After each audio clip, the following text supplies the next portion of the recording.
Salut à tous les amis, j'espère que vous allez bien. Bienvenue dans cette nouvelle vidéo. Real Madrid, Manchester City, match nul, 3 buts partout au Santiago Bernabéu les amis. Quel match! Real Madrid, Manchester City, c'est vrai que c'est devenu un classique. 2022, 2023, 2024, il y avait eu un match, un aller-retour encore en 2020. Mais j'ai envie de dire que autant qu'ils me donnent ces matchs-là, moi je vais me régaler. En huitième de finale, en quart de finale. De préférence, j'aimerais voir ça en semi-finale parce que quand je regarde ces deux équipes-là et je me rends compte que dès les quarts de finale, il va y en avoir un qui va se faire éliminer, que ce soit le Real ou Manchester City, les amis, je me dis... il va quand même manquer quelque chose à ces demi-finales. Donc voilà. Comme d'habitude les amis, on va commencer par le 11 de départ des deux équipes. Real Madrid quand même qui a Ancelotti a un peu bricolé dans son équipe. J'entendais partout que ça allait être Tchouaméni en défense centrale. Je l'avais pas cru parce que je me suis dit quand même Tchouaméni, il a l'habitude de temps en temps de jouer avec Rudiger, mais ça, c'est en cas de force majeure. Nacho, c'est pas quand même un si mauvais défenseur que ça. Donc, je m'attendais à voir Nacho en défense centrale. Eh bien non, 11 de départ d'Ancelotti aujourd'hui, Lunin dans les buts, Carvajal à droite, Mendy à gauche, Tchouaméni Rudiger en défense centrale, Toni Kroos, Camavinga juste devant la défense. C'est un 4-2-3-1 qui se transforme en 4-4-2, un 4-3-2-1. Franchement, il y a eu de l'inspiration aujourd'hui et vraiment, tactiquement, c'était très intéressant à voir. Donc, je disais Camavinga, Kroos devant la défense. Un petit peu plus haut, tu as Rodrigo à gauche, Bellingham au centre, Valverde à droite et Vinicius en attaque. Du côté de Manchester City, c'est un 4-2-3-1 aussi. Ortega dans les buts, comme vous le savez. Ederson s'était blessé, il vient à peine de revenir, donc c'est normal. Tu es en quart de finale de Ligue des Champions, tu vas jouer contre le Real au Santiago Bernabéu, donc tu as besoin de te rassurer d'avoir un gardien qui est complètement apte à jouer. En défense centrale, tu as Stones et Ruben Dias. En l'absence d'Akanji, de Walker, tout ça, tu n'avais pas vraiment le choix. Stones a dû récupérer son poste de prédilection. À droite, Akanji, à gauche, Vardiol. Devant la défense, c'était Rodri et Kovacic. Un petit peu plus haut, Bernardo Silva, Phil Foden, Grealish et Erling Haaland en attaque. Alors, ce match-là a commencé très fort, les amis. Et ça a commencé de la pire des manières pour le Real Madrid. T'as Real qui sentent la balle. Du coup, ils sont partis en contre-attaque directement pour essayer de mettre la pression à Manchester City. C'est normal, tu joues chez toi. Dès les premières secondes, tu es censé montrer à l'adversaire qu'il n'était pas là pour rigoler.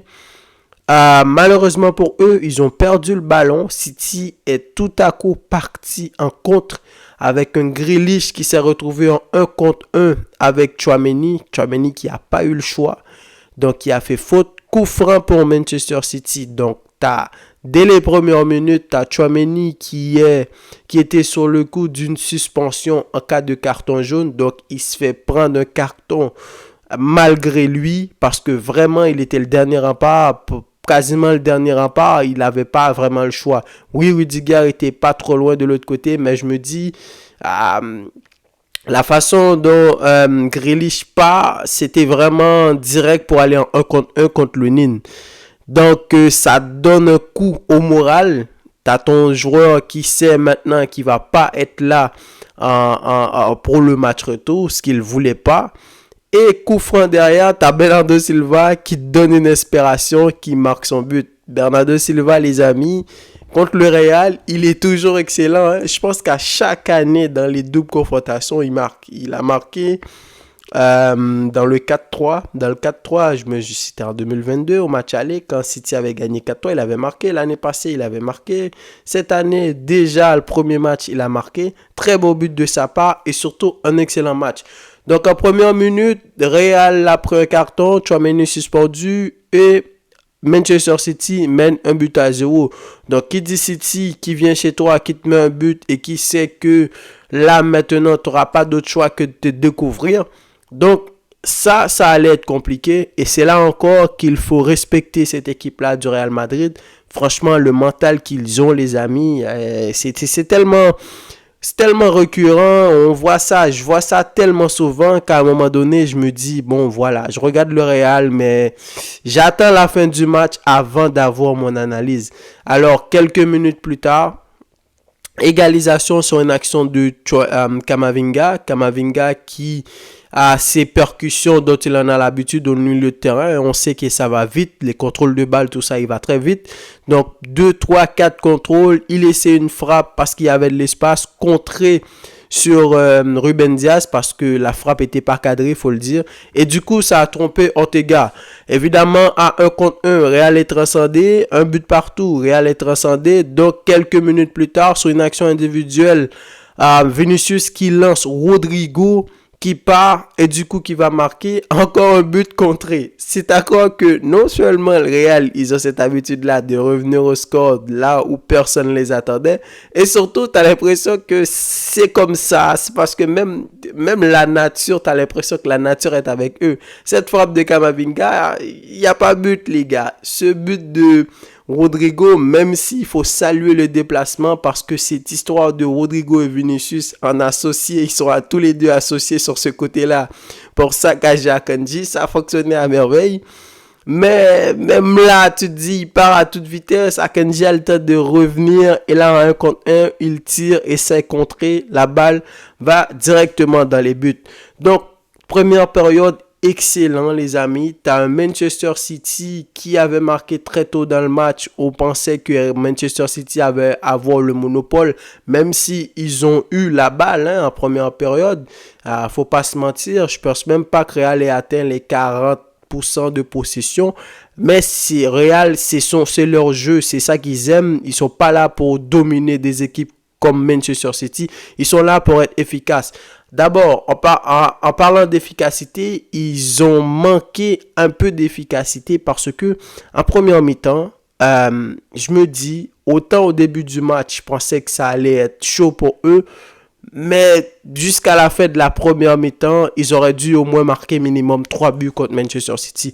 Il y a eu des actions de Bellingham, il y a eu des actions de Vinicius, il y a eu des actions encore une fois de Rodrigo, il y a une action en 1-2 de Vinicius, Rodrigo pour Vinicius, Vinicius qui fixe et qui donne la passe en retrait pour Rodrigo. Malheureusement, sa frappe était complètement dévissée. Ça aurait dû aller au fond. Ça, c'était une action vraiment très inspirante. T'as un Kroos qui a été excellent en première mi-temps. Le nombre de ballons qu'il a récupéré, les nombres de passes qu'il a faites. Franchement, j'ai regardé ce Manchester City là, je me suis dit, voilà, là, ça va être compliqué. Parce que, faut le dire, t'as pas De Bruyne. De Bruyne apparemment qui a eu une gastro, il était malade, donc du coup, il n'a pas pu jouer. T'as un Foden qui était pas clairement en première mi-temps, c'était compliqué. Collectivement, Real était vraiment en forme. T'as un Rodri qui a perdu énormément de ballons, beaucoup de déchets techniques. L'histoire de Rodri, on peut se poser des questions parce que c'était quand même au Bernabéu, les gars. Le Real Madrid, dans leur surface de réparation, quand ils décident de presser, tout ça, de défendre, c'est très, très, très compliqué avec des Camavinga, des Bellingham, Vinicius, Rodrigo, des Valverde, même Kroos s'y est mis aussi. Donc, un joueur dans le calibre de Rodri, on peut se dire que c'est pas une raison, mais quand même, c'était le Real en face. Donc, faut pas trop tomber sur Rodri parce que c'était le Real en face et en plus, on était au Santiago Bernabéu. Allant tout ça, c'était compliqué pendant tout le match. Malheureusement, c'est ça aussi le problème d'un joueur comme Haaland. C'est pas pour rien que la plupart des grands matchs depuis l'année dernière en Ligue des Champions, il n'arrive pas vraiment à sortir son épingle du jeu. Parce que lui, c'est un joueur complètement différent. C'est un attaquant qui va être là pour attendre des balles dans la surface de réparation. Et si t'as pas quelqu'un comme De Bruyne qui va le chercher de temps en temps, quand De Bruyne n'est pas là, il a vraiment de la difficulté. Donc, il attend un ballon qui traîne de la surface. C'est pas quelqu'un qui revient chercher des ballons, tout ça pour combiner avec ses coéquipiers. Vu les profils qu'il y avait derrière lui, c'était tous des magiciens. T'as Bernardo, t'as Grealish, t'as Foden. Donc, évidemment, ça a été compliqué et surtout à saluer le rideau défensif, Rudiger Tchouaméni, plus Rudiger qui l'a collé, qui ne le laissait vraiment pas respirer, mais de temps en temps, quand il dézone, tu avais Tchouaméni aussi qui avait fait la même chose.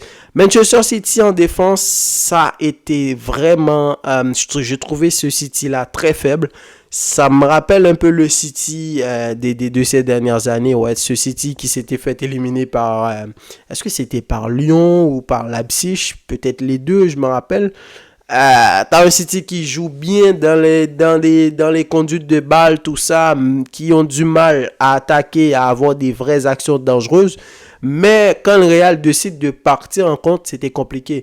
L'absence de Walker à droite et de Ake à gauche, ça s'était clairement fait ressentir parce que dans ce système où Ancelotti a décidé de mettre Rodrigo et Vinicius sur ce côté, là, je pense qu'il y a de l'inspiration. Il faut saluer Ancelotti pour ce système-là.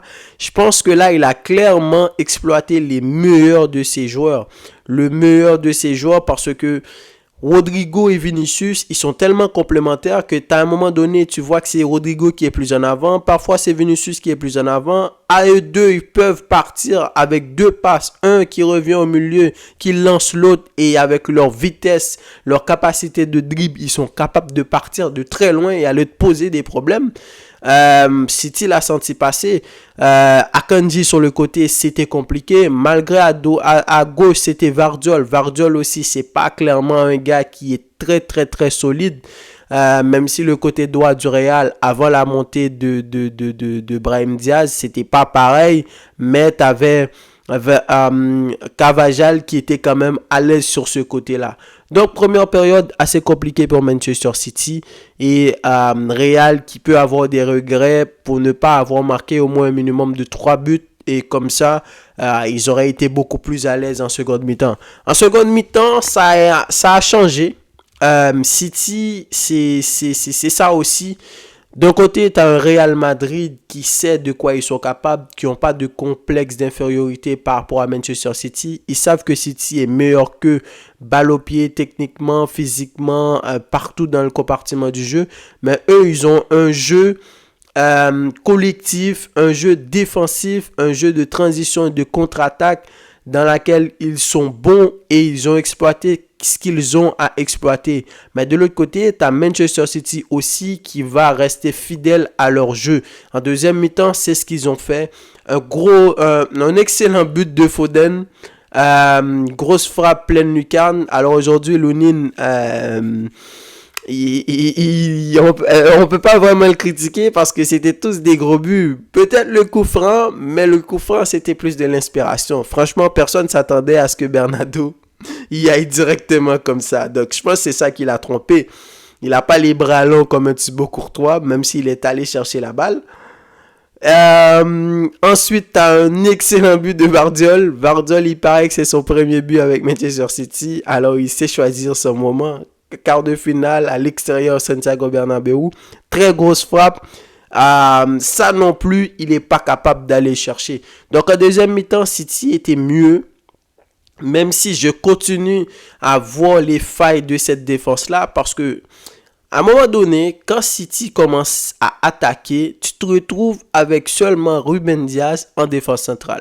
Akanji, il joue très haut. Vardiol, il joue très haut. Stones, il est sorti de la défense pour venir en tant que double pivot quand City attaque avec Rodri. Et il monte encore beaucoup plus haut que Rodri.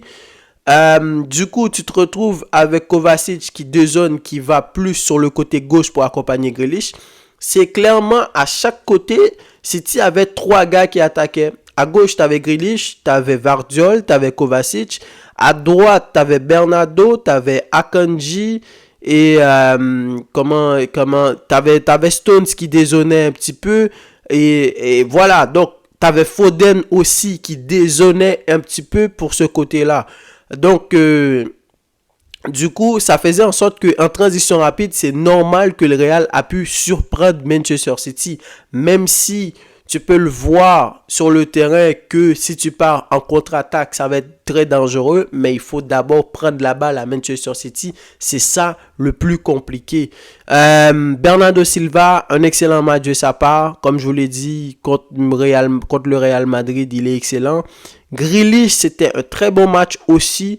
Parce que la différence qu'il y a, et je pense que l'analyse que beaucoup de jeunes ne font pas entre Grealish et Doku, Grealish, c'est pas vraiment l'ailier qui va vraiment être là dans la percussion.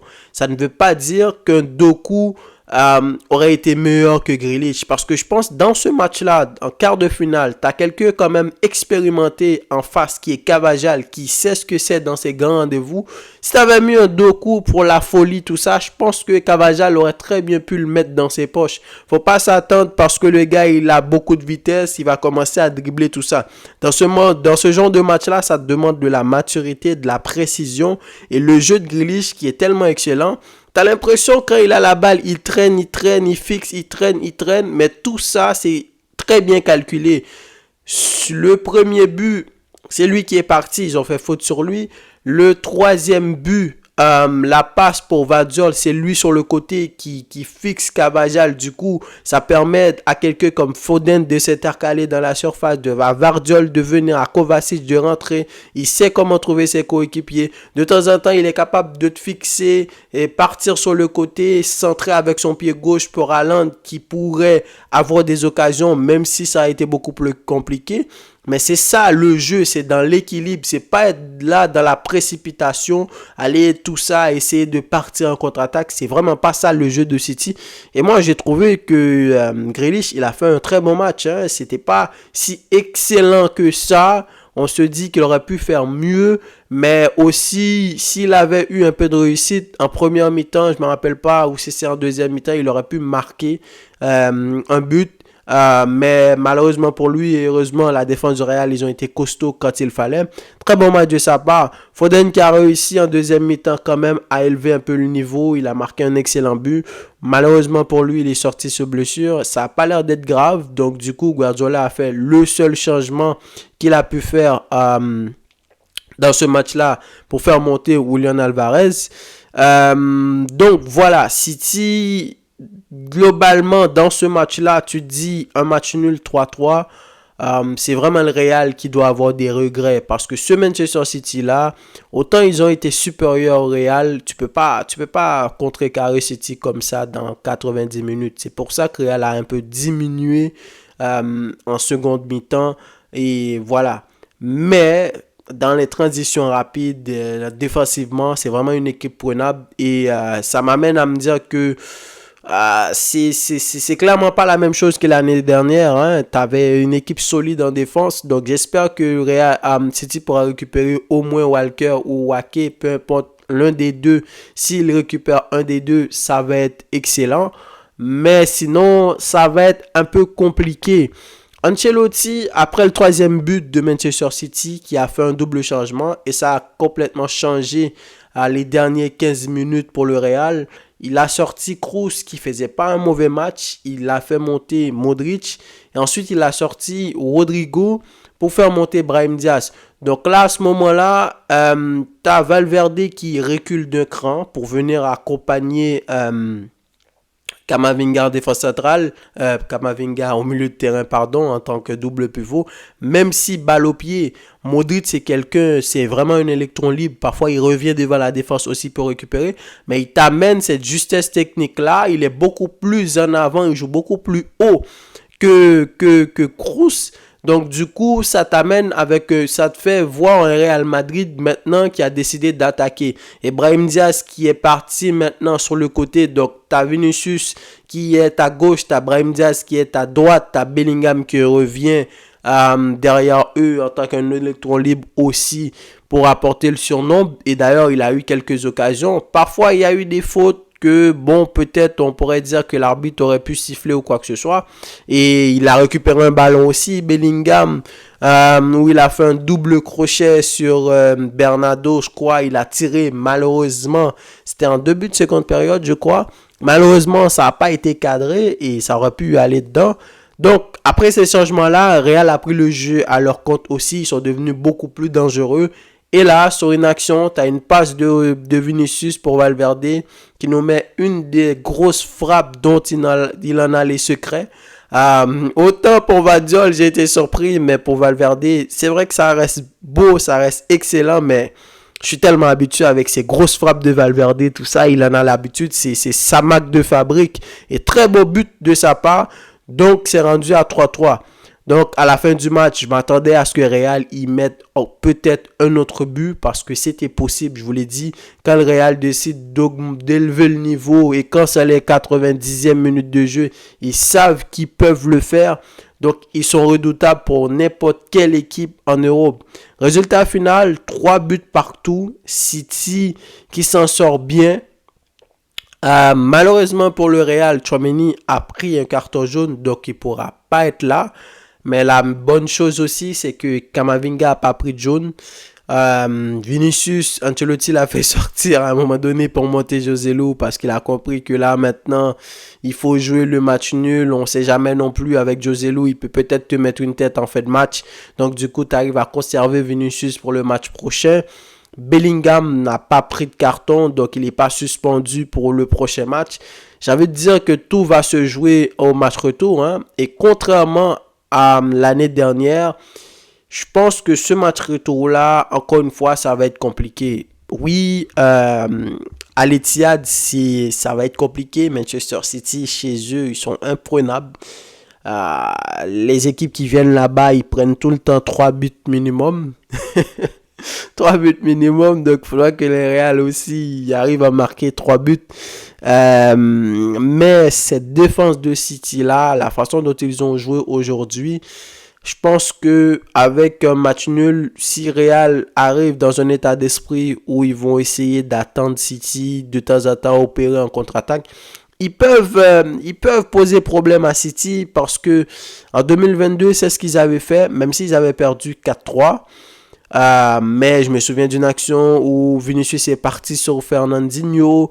Je me souviens de plein d'autres actions qui fait en sorte que je me dis, si le Real joue leur jeu, ils peuvent très bien poser problème à Manchester City au match retour. Ça va être encore une fois un excellent match et j'ai très hâte encore une fois d'aller regarder le match retour.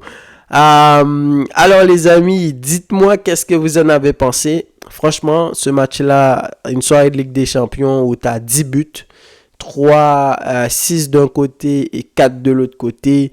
3 buts pour le Real, 3 buts pour Manchester City dans un match très tactique, très technique.